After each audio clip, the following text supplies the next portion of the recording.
लेकिन नीरज के अंदर जब सीखने की इच्छा देखी और डिटर्मिनेशन भयंकर, तो पैसों का जुगाड़ करना शुरू किया उन्होंने। 3 दिन तक पिताजी गांव में अपने दोस्तों से मिलते रहे, भाई कुछ थोड़ा उधार मिल जाए, उधार मिल जाए, उधार मिल जाए, उधार मिल जाए, बेटा बहुत अच्छा खेलता, बहुत आगे जाएगा, बहुत आगे जाएगा। गया भी आगे, लेकिन उस समय किसी को ये गेम समझ में नहीं आ रहा था। वहां के लोग क्रिकेट के अलावा कुछ जानते नहीं थे, या कुश्ती कुश्ती कर लेते थे, हरियाणा के हैं तो कुश्ती कर लेंगे तरह तरह की।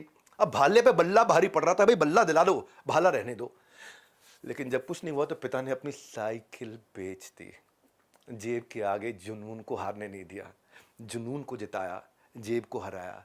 साथ में घर का एक सोफा भी बेच दिया। साइकिल से कितने पैसे आते? जब सोफा साइकिल दोनों बेचे 15,000 रुपये इकट्ठे हुए और मेरठ ले गए, और मेरठ बिठा के ले गए। वहाँ जा करके बिल्कुल वहाँ जाके नेशनल लेवल पे जो स्टेडियम में यूज होने वाला जैवलिन है ना, सबसे अच्छी क्वालिटी का लेके आया। पूरे रास्ते नीरज चिपका के रखे जैवलिन को, यूं छाती से चिपका करके रात को आकर के सोए।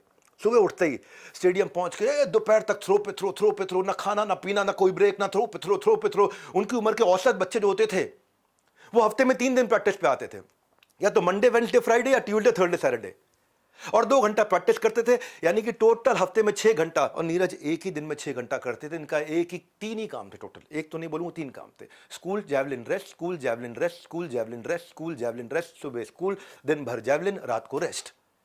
अब क्या हुआ, 11 साल की उम्र में जब खेलना शुरू किया तो 12 साल की उम्र में सारे मैच जीतने लग गए। 13 साल की उम्र में डिस्ट्रिक्ट चैंपियन, फिर स्टेट चैंपियन होने लगे। आगे की ट्रेनिंग के लिए उनको पंचकुला जाना था, पर पंचकुला की एकेडमी में कोई स्पेशलाइज्ड कोच नहीं था। अब 1 घंटा तो खुद ही प्रैक्टिस करते, लेकिन टेक्निक चाहिए थी, और टेक्निक वाला कोच नहीं था कोई। तो उन्होंने कहा यार दिमाग लगाते हैं, यूट्यूब पे सीखते हैं। पर पैसे नहीं थे, मोबाइल खरीदना है, मोबाइल के पैसे नहीं। पंचकुला में ढाबे के अंदर नौकरी करी, बर्तन धोना, खाना परोसना। 3 महीने तक खूब नौकरी करने के बाद थोड़े पैसे इकट्ठे किए, सस्ता मोबाइल खरीद लिया, और फिर तो यूट्यूब चालू। और मैच में चेक चैंपियन थे, चेक एक कंट्री, चेकोस्लोवाकिया, उसके जो चैंपियन थे जेन जेलेंजी, उसके वीडियो देखने शुरू किए। उसकी टेक्निक, उसके हाथ, उसके एंगल, उसका फोकस, उसके फुटस्टेप, उसकी स्पीड, उसका थ्रो, और कैसे जाता और कैसे रुकता और कैसे फेंकता है। एक ही वीडियो को बार बार बार बार बार बार देखते थे, स्टाइल को कॉपी करने की कोशिश करते थे, साथ में डायरी रखते थे, पूरे नोट्स बनाते थे, स्ट्रैटेजी, टेक्निक, इंप्रूवमेंट एरिया, सब कुछ देखते रहे। कोई एक्सपेंसिव इक्विपमेंट नहीं, कोई फॉर्मल ट्रेनिंग नहीं, कोई फॉर्मल ट्रेनिंग नहीं, मोबाइल में देख के सीख गए। पर भाई लोगों, एक बात बताता हूं, फॉर्मल ट्रेनिंग और यूट्यूब ट्रेनिंग में, यूट्यूब ट्रेनिंग से हर आदमी सफल नहीं होता है। बिजनेस में मेरे पास कई एंटरप्रेन्योर आते हैं जिनके पास अच्छा आइडिया तो होता है, डिटर्मिनेशन भी होता है, लेकिन आइडिया एग्जीक्यूट नहीं कर पाते यूट्यूब पे देख देख करके। ये होता है formal training versus YouTube training. हर आदमी नीरज चोपड़ा नहीं है।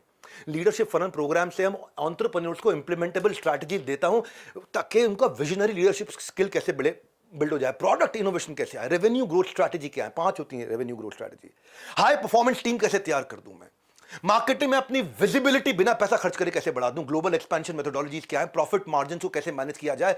पूरे 1 साल हैंड होल्डिंग होती है।